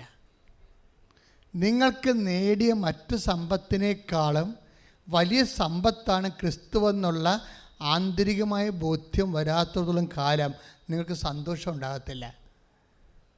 മത്തായി സുവിശേഷം 13:44. Take the word of God. ശ്രുതികട്ടെ ഹല്ലേലൂയ. മത്തായി 13:44. സ്വർഗരാജ്യം വയലിൽ ഒളിച്ചു വെച്ചിരിക്കുന്ന നിധിക്കു തുല്യം അത് കണ്ടെത്തുന്നവൻ അത് മറച്ചു വയ്ക്കുകയും സന്തോഷത്തോടെ പോയി തനിക്കുള്ളതെല്ലാം വിറ്റ് ആ വയൽ വാങ്ങുകയും ചെയ്യുന്നു. ഇതാണ് വിഷയം. അതായത് ആ സ്വർഗരാജ്യം എന്നുള്ള അതിൽ ഈശോ തന്നെ പറഞ്ഞിട്ടുണ്ട്, ഞാനാണ് ദൈവരാജ്യം എന്ന് പറഞ്ഞിട്ടുണ്ട്. അപ്പം ക്രിസ്തു എന്ന് അവിടെ ചേർക്കേണ്ടത്. ഇപ്പോഴേ സ്വർഗരാജ്യം വയലിൽ ഒളിച്ചു വച്ചിരിക്കുന്ന നിധി പോലെയാണെന്ന് പറഞ്ഞാൽ സ്വർഗരാജ്യത്തിന് പകരം അവിടെ ഉപയോഗിക്കേണ്ട വാക്ക് ക്രിസ്തു എന്നാണ്. അപ്പോൾ ക്രിസ്തുവിനെ സംബന്ധിച്ചിടത്തോളം അതൊരു നിധിയായിട്ട് നമുക്ക് തോന്നണം. എല്ലാം തുടങ്ങണം അവിടെ നിന്നാണ് കേട്ടോ. ക്രിസ്തുവിനെ നിങ്ങൾക്കൊരു നിധിയായിട്ട് തോന്നണം. പക്ഷേ എങ്ങനെ തോന്നണം? നിങ്ങളുടെ മറ്റെല്ലാ സമ്പത്തിനേക്കാളും നിധിയായിട്ട് തോന്നണം. അവിടെ മാത്രമേ സന്തോഷം ഉണ്ടാകത്തുള്ളൂ. മനസ്സിലായില്ലേ? മറ്റെല്ലാ സമ്പത്തിനേക്കാളും നിങ്ങൾക്ക് ക്രിസ്തുവിനെ നിധിയായിട്ട് തോന്നണം. അപ്പോഴാണ് നിങ്ങളുടെ ഉറക്കമോ നിങ്ങളുടെ സമ്പത്തോ സന്തോഷത്തോടെ കൊടുക്കാൻ പറ്റത്തുള്ളൂ. അല്ലെങ്കിൽ ക്ലേശിച്ചും സങ്കടപ്പെട്ടും ഒക്കെ മ്ലാനമായിട്ടേ കൊടുക്കത്തുള്ളൂ. അതാണ് വിഷയം വരുന്നത്. അപ്പം നിങ്ങൾ എങ്ങനെയാണ് നിങ്ങളുടെ ജോലി ചെയ്യണം നോക്കണം. കാര്യം ചൊല്ലണ പ്രാർത്ഥന അല്ലല്ലോ ഇത്, ചെയ്യുന്ന പദ്ധതിയല്ലേ. അപ്പം ചെയ്യുന്ന പദ്ധതി ആണെങ്കിൽ പോലും ഇതെങ്ങനെ ചെയ്യണമെങ്കിൽ എന്താണ്? അതായത് ക്രിസ്തുവിനെ നിങ്ങളെ മറ്റുള്ള എല്ലാത്തിനേക്കാളും വലിയ നിധിയായിട്ട് നിങ്ങൾക്ക് തോന്നണം. നിങ്ങളുടെ ക്രിസ്തുവിനെ നിങ്ങളുടെ ILTSനെയും വസ്തുവിൽപ്പനയും ജപ്തി രക്ഷപ്പെടുന്ന അവസ്ഥയും നിങ്ങളുടെ വിവാഹത്തെയും നിങ്ങൾക്ക് മക്കളുണ്ടാകുന്നതും ക്രിസ്തുവിനേക്കാൾ മുകളിലായിട്ട് കണ്ടാൽ മിക്കവാറും നിങ്ങൾക്ക് സന്തോഷം ഉണ്ടാകാൻ സാധ്യതയില്ല. ഇവിടെ അതാണ് സംഭവിക്കുന്നത്. ആൾക്കാർക്ക് വരുന്ന അപകടം അതാണ്. നിങ്ങൾക്ക് വരുന്ന പോരായ്മകൾ, മക്കളില്ല, വീടില്ല, ജോലിയില്ല, ജപ്തിയാണ്, ഇങ്ങനെയുള്ള വിടുതൽ ക്രിസ്തുവിനേക്കാളും ഉയർന്ന സംഭവമായിട്ടാണ് ആൾക്കാർ കാണുന്നത്. അതാണ് നിങ്ങളുടെ ഉടമ്പടി താമസിക്കാൻ കാരണം, നിങ്ങൾക്ക് സന്തോഷം ഉണ്ടാകാതിരിക്കാൻ കാരണം അതാണ്. അപ്പം അതുകൊണ്ട് ഇത് ഭയങ്കര സീരിയസ് ആയിട്ട് നമ്മൾ ധ്യാനിക്കേണ്ട വിഷയമാണ്. നിങ്ങളുടെ ഉള്ളിലെങ്കിലും നിങ്ങൾ ക്രിസ്തുവിനേക്കാൾ മേലായിട്ടാണ്. ഇപ്പം 36 വർഷം നിങ്ങൾക്കറിയാം, ഈ അൾത്താറ എന്ന് പറയുന്നത് 55 വയസ്സുള്ള ആൾക്കാരെ കല്യാണം കഴിപ്പിക്കുന്ന അൾത്താറയാണ്. എത്ര സാക്ഷിയാണ് അങ്ങനെ വന്നിരിക്കുന്നത്. ഈ അൾത്താറ 55 വയസ്സുള്ള ആൾക്കാർ പ്രഗ്നൻ്റ് ആകുന്ന അൾത്താറയാണ്, ഒറ്റ പ്രാർത്ഥന കൊണ്ട്. അതൊക്കെ നമ്മൾ ഈ ഉടമ്പടിക്ക് ശേഷമാണ് ഞാനിതൊക്കെ അറിയണത്. ഉടമ്പടിക്ക് മുമ്പ് എനിക്കൊരു ജീവിതം ഉണ്ടായിരുന്നു. കേരളം മുഴുവനും ഞാൻ ഏതാണ്ട് 107 കണ്ണൂർ തൊട്ട് ട്രിവാൻഡ്രം, ഇടുക്കി തൊട്ട് പുത്തൻതോപ്പ് വരെ 107 ജപമാല ധ്യാനം നടത്തിയിട്ടുള്ളത് 2002, 2004 കാലഘട്ടങ്ങളിൽ. അത്രയും തീക്ഷ്ണമായ കാലഘട്ടങ്ങളിലാണ് അമ്മ പ്രത്യക്ഷപ്പെട്ടത്. ഇവിടെ തന്നെയും 365 ദിവസം ജപമാല 2003 തൊട്ട് 2004 നടക്കുമായിരുന്നു. രാത്രിയും പകലും ഇടതളവില്ലാതെ അളമുറിയാതെ ജപമാല നടക്കുന്ന കാലഘട്ടമാണ്. ആ കാലഘട്ടത്തിലാണ് അമ്മ പ്രത്യക്ഷപ്പെട്ടത്. നമ്മുടെ പ്രാർത്ഥനയുടെ മൂർച്ച ഒരിക്കലും പ്രാർത്ഥന ദൈവത്തെ നിൻ്റെ കൺമുമ്പേ കണ്ടിട്ടില്ലെങ്കിൽ നിൻ്റെ പ്രാർത്ഥന ഇനി ഉയരാനുണ്ട്, വളരാനുണ്ടെന്ന് അതിൻ്റെ അർത്ഥം. കഴിഞ്ഞ ദിവസം അമലു ജനാർദ്ദൻ എന്നും പറഞ്ഞൊരു മോള് സാക്ഷ്യം പറഞ്ഞു, ഇടിവെട്ട് സാക്ഷി. നിങ്ങളെ സാക്ഷ്യം കേട്ടില്ലേ? നോക്കി നിൽക്കുമ്പോൾ ഈ സാധനങ്ങൾ ലക്ഷക്കണക്കിനായിട്ട് 1,10,000 ആൾക്കാർ വ്യൂ ചെയ്തത്. അവൾ ഇടിവെട്ടായിട്ട് പറയുന്നുണ്ട് സാധനം. അപ്പോൾ അവൾ പറഞ്ഞത് ഒരു കാര്യം എന്ന് പറഞ്ഞത്, ഞാൻ ക്രിസ്മസിന് വീട്ടിൽ പോയപ്പോൾ എൻ്റെ വാതിക്കൽ കൂടി കരോളുകാർ പോകണം. അപ്പം അവർ പാടുന്ന പാട്ട് എനിക്കറിയാവുന്ന പാട്ടാണ്. ഞാൻ അതിൻ്റെ കൂടെ പാടി തിരിഞ്ഞു നോക്കിയപ്പോൾ എൻ്റെ വീടിൻ്റെ അപ്പുറത്തെ വീട്ടിൽ മത്താപ്പ് കത്തിക്കണം. ഞാൻ മത്താപ്പ് നോക്കിയപ്പോഴുണ്ട് അവിടെ അമ്മ, സ്വർഗാരൂപിതയെ അമ്മയെ കണ്ട് ഞാൻ. അപ്പോൾ എനിക്ക് തോന്നി ചുമ്മാ എൻ്റെ മനസ്സിൻ്റെ ഹാലൂസിനേഷൻ ആയിരിക്കും. ആ കുട്ടി, അപ്പുറത്തെ വീട്ടിലെ കുട്ടി പിന്നെ ഒരു മത്താപ്പ്, ഒരു പൂക്കുറ്റി കൂടി കത്തിച്ച് അത് ഞാൻ അതേ പൊസിഷനിലാണ് കത്തിച്ചത്. അപ്പം ഞാൻ നോക്കി, അമ്മ വീണ്ടും വന്നോ? ഇല്ല, അത് സാധാരണ പൊക്കുറ്റിയാണ്. അപ്പം ഞാൻ ആദ്യം കണ്ട അമ്മ കണ്ടല്ലോ, അമ്മയെ കണ്ടല്ലോ, അപ്പോൾ അമ്മ എൻ്റെ കൂടെ ഉണ്ടല്ലേ എന്ന് ഞാൻ ധരിച്ച് വീട്ടിലെത്തുമ്പോഴുണ്ട്. ഞാൻ ലീവും കഴിഞ്ഞ് ക്രിസ്മസ് ലീവും കഴിഞ്ഞ് ക്ലാസ്സിലെത്തിയപ്പോൾ ഉണ്ട് എൻ്റെ കൂട്ടുകാരത്തി എനിക്കൊരു സമ്മാനം തന്നു. കാര്യം ഞാൻ ചിന്തിച്ചായിരുന്നു അത് അമ്മയാണോ കർത്താവാണോ എന്ന് എനിക്കറിയത്തില്ലല്ലോ. അത് അമ്മയും പോലെയും കർത്താവിനും പോലെ ഇരിക്കണമുണ്ട്, എനിക്ക് ആരാണെന്ന് അറിയത്തില്ല. അപ്പോൾ എൻ്റെ കൂട്ടുകാരത്തി എനിക്കൊരു സമ്മാനം തന്നു 3 ദിവസം കഴിഞ്ഞപ്പോൾ. അപ്പോഴുണ്ട് ഞാൻ മത്താപ്പിൽ പിരിഞ്ഞു നിന്ന ആ വെളുത്ത രൂപത്തെ തന്നെയാണ് എനിക്ക് സമ്മാനമായി കിട്ടിയത്. അപ്പോൾ എനിക്ക് മനസ്സിലായി അമ്മ എൻ്റെ കൂടെ ഉണ്ടെന്ന്. ശ്രദ്ധിക്കട്ടെ. Hallelujah, hallelujah, hallelujah. ഉടമ്പടിയിലൂടെ ഞങ്ങളുടെ കൂടെ സഞ്ചരിക്കുന്ന പരിശുദ്ധ അമ്മയുടെ വലിയ സാന്നിധ്യത്തിന് നന്ദി പറയുന്നു. ഹല്ലേലൂയ. സുഖമായിടും എൻ്റെ ഉള്ളം അരികിൽ വരേണേ, സദയം തൊടേണേ. സുഖമായിടും എൻ്റെ ഉള്ളം. അതെന്താ വെച്ചാൽ മക്കളെ, ഈ പ്രാർത്ഥന ഒരിക്കലും കുറവില്ല, ഒരിക്കലും പ്രാർത്ഥന കൂടുതലാകത്തുമില്ല. നിങ്ങൾക്ക് തോന്നുന്നു ഇങ്ങനെയൊക്കെ നിങ്ങൾക്ക് വല്ല വട്ടും പിടിക്കും ഇങ്ങനെ പ്രാർത്ഥിച്ചാന്ന് പറയും. പക്ഷേ പ്രാർത്ഥന ഒരു വരമാണ്. അത് നിനക്ക് കിട്ടിയിട്ടുണ്ടെങ്കിൽ അതിന് ചുറ്റും ശത്രുക്കളുണ്ടായിരിക്കും. പ്രാർത്ഥന ഒരു വരമാണ്. അത് നിനക്ക് കിട്ടിയിട്ടുണ്ടെങ്കിൽ അതിനെ തല്ലിക്കെടുത്താൻ വേണ്ടി ചുറ്റും ശത്രുക്കൾ ഉണ്ടായിരിക്കും. അതുകൊണ്ട് കർത്താവ് പറഞ്ഞു, ഒരുത്തൻ്റെ ശത്രു അവൻ്റെ വീട്ടിൽ തന്നെയാണെന്ന്. Take the word of God. ശ്രദ്ധിക്കട്ടെ. Hallelujah, hallelujah, hallelujah. അരികിൽ വരേണേ, സദയം തൊടേണേ. സുഖമായിടും എൻ്റെ ഉള്ളം. അരികിൽ വരേണേ, സദയം തൊടേണേ. സുഖമായിടും എൻ്റെ ഉള്ളം. മത്തായി 10:36. 10:36 മത്തായി സുവിശേഷം. സ്വന്തം കുടുംബത്തിൽപ്പെട്ടവർ തന്നെയായിരിക്കും ഒരുവന്റെ ശത്രുക്കൾ. ക്ലിയർ അല്ലേ? നിങ്ങൾ വിശ്വാസത്തിലേക്ക് വന്നില്ല കുഴപ്പമൊന്നുമില്ല. വിശ്വാസത്തിലേക്ക് വന്നാൽ ഓർക്കുക, നിൻ്റെ ശത്രു അന്ന് വരെ മിത്രമായിരുന്ന ആൾ കുടുംബത്തിൽ തന്നെയുള്ളവർ ശത്രുവായിട്ട് മാറും. പക്ഷെ അവരുമായിട്ട് നീ കടിപിടിക്ക് പോകരുത്, ബുദ്ധിയല്ലത്. അവരോട് സൗമ്യമായിട്ട് നിന്നുകൊണ്ട് തന്നെ വിശ്വാസത്തിൽ ഉറച്ചു നിൽക്കണം. Stand up to him strong faith. നിൻ്റെ ശത്രുവായ പിശാച് ആരെ വിഴുങ്ങണമെന്നറിയാതെ ഈ ബന്ധുക്കളിലൂടെയും സ്വന്തപ്പെട്ടവരിലേയും പോയിക്കൊണ്ട് ക്രിസ്തുവിൻ്റെ ദീപം നിൻ്റെ ഉള്ളിൽ നിന്ന് തല്ലിക്കെടുത്താൻ നോക്കും. അപ്പോൾ അവിടെ കഴുത്തെ കയറാൻ ഈശോ പറഞ്ഞിട്ടില്ല. നിങ്ങളുടെ സ്വഭാവം കാണിച്ചുകൊണ്ട് അവരെ അടക്കി ഒതുക്കാൻ വേണ്ടി ദാർഢ്യങ്ങൾ കാണിക്കരുത്. പക്ഷേ വിശ്വാസത്തിൽ ഉറച്ച് stand up to him strong faith. ശ്രദ്ധിക്കട്ടെ. Hallelujah, hallelujah, hallelujah. 1 പത്രോസ് 5:8. നിങ്ങളുടെ ശത്രുവായ പിശാച് അലറുന്ന സിംഹത്തെ പോലെ ആരെ വിഴുങ്ങണമെന്ന് അന്വേഷിച്ചുകൊണ്ട് ചുറ്റി നടക്കുന്നു. വിശ്വാസത്തിൽ ഉറച്ചു നിന്നുകൊണ്ട് അവനെ എതിർക്കുവിൻ. അപ്പോഴേ വിശ്വാസത്തിൽ നിങ്ങൾക്ക് വിശ്വാസത്തിനെതിരെ ഒരു പ്രലോഭനമോ ഒരു പ്രത്യാക്രമണം ഉണ്ടാകുമ്പോഴേ അവരെ തിരിച്ചാക്രമിക്കുകയല്ല ചെയ്യണത്. നിങ്ങൾ വിശ്വാസത്തിൽ ഉറച്ചു നിൽക്കണം. പക്ഷേ വിശ്വാസത്തിൽ ഉറച്ചു നിൽക്കുന്നത് എങ്ങനെയാണ്?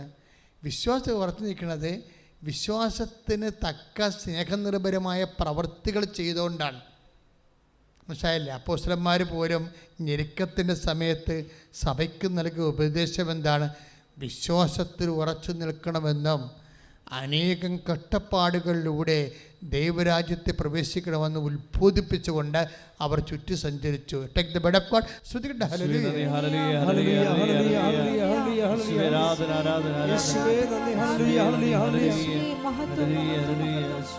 വിശ്വാസത്തിനാൽ നീതിമാൻ ജീവിക്കും, വിശ്വാസിയെ പതരാതെ, വിശ്വാസിയെ പതരാതെ. പാടുക. വിശ്വാസത്തിനാൽ നീതിമാൻ ജീവിക്കും, വിശ്വാസിയെ പതരാതെ, വിശ്വാസിയെ പതരാതെ, വിശ്വാസിയെ പതരാതെ, വിശ്വാസിയെ പതരാതെ, വിശ്വാസിയെ പതരാതെ, വിശ്വാസിയെ പതരാതെ. വിശ്വാസത്തിനാൽ നീതിമാൻ ജീവിക്കും, വിശ്വാസിയെ പതരാതെ, വിശ്വാസിയെ പതരാതെ. അപ്പോസ്തല പ്രവർത്തനങ്ങൾ 14:22. നടപടി പുസ്തകം 14:22. വിശ്വാസത്തിൽ നിലനിൽക്കണമെന്നും വിശ്വാസത്തിൽ നിലനിൽക്കണമെന്നും നിരവധി പീഡനങ്ങളിലൂടെ ദൈവരാജ്യത്തിൽ പ്രവേശിക്കണമെന്നും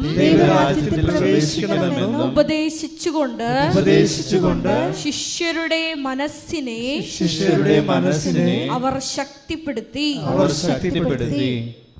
എപ്പോഴും ശ്രദ്ധിക്കേണ്ട ഇതാണ്, വിശ്വാസത്തിനെതിരായി എപ്പോഴും സ്വന്തം കുടുംബത്തിൽ തന്നെ ആക്രമണങ്ങളുണ്ടാകും. ആക്രമണം ഉണ്ടാകുമ്പോൾ എന്താ ചെയ്യേണ്ടത്?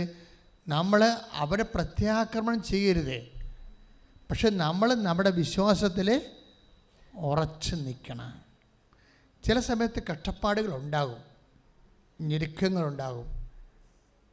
ചിലപ്പോൾ നമുക്ക് ജോലി തരാമെന്ന് പറഞ്ഞ ആൾക്കാർ നമ്മൾ ഈ വിശ്വാസത്തിലും പ്രാർത്ഥനയിലും ചൈതന്യത്തിൽ പോണ കാരണം വല്ല അലപരാധികൾക്കും ജോലി വാങ്ങിച്ചു കൊടുത്താലും നമുക്ക് തരത്തില്ല. നമ്മളെ ഒറ്റപ്പെടുത്തുകയും സൈലൈൻ ചെയ്യുകയും ചെയ്യും.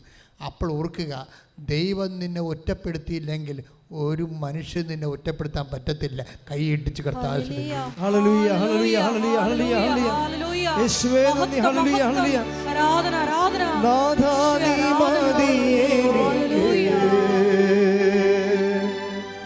നിൻ കൃപ മതി എനിക്ക്, നാഥാ നീ മതി എനിക്ക്, നിൻ കൃപ മതി എനിക്ക്. ഈ മരുയാത്രയിൽ തിരുകൃപ മതി എനിക്ക്. ഈ മരുയാത്രയിൽ തിരുകൃപ മതി എനിക്ക്. പരിശുദ്ധ പരമ ദിവ്യകാരുണ്യത്തിന് ഇപ്പം മക്കൾക്കൊരു കാര്യം മനസ്സിലായില്ലേ? അതായത് നമുക്ക് ഗലാത്യർ 5:6 വെച്ചാണ് വർക്ക് ചെയ്യാൻ പറ്റത്തുള്ളൂ. എന്താണ്? സ്നേഹത്താൽ പ്രവർത്തന നിരതമായ വിശ്വാസം. വിശ്വാസം ഒറ്റയ്ക്ക് വർക്ക് ചെയ്യത്തില്ല. അത് ജെന്യുവിനായിട്ട് വർക്ക് ചെയ്യണമെങ്കിൽ അതിൽ സ്നേഹമുണ്ടാകണം. പല ആൾക്കാരുടെ സ്നേഹമുണ്ടെങ്കിൽ എന്ത് സംഭവിക്കും? വേഗത വർദ്ധിക്കും. ചെയ്യുന്ന കാര്യങ്ങൾക്ക് വേഗത വർദ്ധിക്കും. സ്നേഹമുണ്ടെങ്കിൽ എന്ത് സംഭവിക്കും? ചെയ്യുന്ന കാര്യങ്ങൾക്ക് സന്തോഷമുണ്ടാകും. എന്തെങ്കിലും നഷ്ടപ്പെടുകയാണെങ്കിലേ നമുക്ക് സന്തോഷമുണ്ടാകും. അതാണ് 13:44 കണ്ടത്. അവൻ നിധി കണ്ടെത്തി കഴിഞ്ഞാൽ, ക്രിസ്തുവിനെ കണ്ടെത്തി കഴിഞ്ഞാൽ പോയി സന്തോഷത്തോടെ പോയി തനിക്കുള്ളതെല്ലാം വിറ്റ് ആ നിധി വാങ്ങുന്നു. അപ്പോൾ വേഗത, സന്തോഷം. നിങ്ങളുടെ പ്രവർത്തനങ്ങളിൽ നിങ്ങൾ പ്രവർത്തിക്കുന്നു എന്നുള്ള കാര്യം സത്യമാണ്. കാര്യം ഉടമ്പടി പ്രവർത്തനത്തിൻ്റെ പദ്ധതിയാണ്. പക്ഷേ അതിന് വേഗതയുണ്ടോ? അതിൽ ചെയ്യുമ്പോൾ സന്തോഷമുണ്ടോ? That you decide. പ്രാർത്ഥിക്കുക. കർത്താവായ ദൈവമേ, ഉടമ്പടി സാക്ഷ്യങ്ങളിലെ, ഉടമ്പടി സാക്ഷ്യങ്ങളിലെ, ഉടമ്പടി പ്രവർത്തനങ്ങളിലെ വേഗതയോടെ സന്തോഷത്തോടെ സർവോപരി ദൈവസ്നേഹത്തോടെ ചെയ്യാൻ എന്നെ അഭിഷേകം ചെയ്യണമേ. ശ്രുതികട്ടെ ഹല്ലേലൂയ. ഉടമ്പടി നിബന്ധനകള് ദൈവസ്നേഹത്തോടെ സന്തോഷത്തോടെ ചെയ്യുവാൻ ഞങ്ങളെ നീ അഭിഷേകം ചെയ്യണമേ. Hallelujah, hallelujah. മഹത്വം, മഹത്വം. ആരാധന, ആരാധന. സ്നേഹമേ അങ്ങേക്കൊരായിരം സ്തോത്രമേകാം. ഓ ദിവ്യകാരുണ്യ സ്നേഹമേ അങ്ങേക്കൊരായിരം സ്തോത്രമേകാം. ഈ ഉടമ്പടി പ്രവർത്തനങ്ങളിൽ വേഗത വരണമെങ്കിൽ, സന്തോഷം വരണമെങ്കിൽ, ദൈവസ്നേഹം വരണമെങ്കിൽ എന്ത് ചെയ്യണമെന്ന് കൂടി വചനം പറയുന്നുണ്ട്. Take the word of God. അതായത് 1 പത്രോസ് 4:11. ശ്രുതികട ഹല്ലേലൂയ. 1 പത്രോസ് 4:11. പ്രസംഗിക്കുന്നവൻ ദൈവത്തിൻ്റെ അരുളപ്പാട് നൽകുന്നവനെ പോലെ പ്രസംഗിക്കട്ടെ. Price the Lord. അതായത് ഇപ്പം നിങ്ങൾ പ്രസംഗിക്കുന്നില്ല, നിങ്ങളെന്താ ചെയ്യണത്? നിങ്ങൾ കർത്താവിൻ്റെ വചനങ്ങളും കർത്താവിൻ്റെ പ്രവർത്തനങ്ങളും സാക്ഷികളടങ്ങിയ പത്രമാണ് നിങ്ങൾ കൊടുക്കുന്നത്. പ്രസംഗിക്കുന്നതിന് പകരമാണ്. നിങ്ങൾക്ക് പ്രസംഗിക്കാൻ എല്ലാവർക്കും ചാതുര്യമില്ലാത്ത കൊണ്ടാണ് നമുക്ക് ആ ജോലി ചെയ്യേണ്ടി വരണത്. പക്ഷെ അത് ഭയങ്കരമായിട്ട് വിജയിക്കുന്നുണ്ട്. വേദനപ്പെട്ടിരിക്കുന്നവരെല്ലാവരും ഇത് വായിക്കുന്നുണ്ട്. ഇപ്പം ഇത് അമലു പറഞ്ഞത് എന്താ വെച്ചാൽ, അമല് പറഞ്ഞത് എന്നോട് പത്രം കൊണ്ട് ഇറങ്ങിയപ്പോൾ തന്നെ എന്നോട് കൃപാസനത്തിലെ പത്രമല്ലേ എന്ന് ചോദിച്ചുകൊണ്ട് പുറകെ വന്ന് വാങ്ങിച്ചുകൊണ്ട് പോയെന്ന്. അപ്പം ചിലർക്കിടെ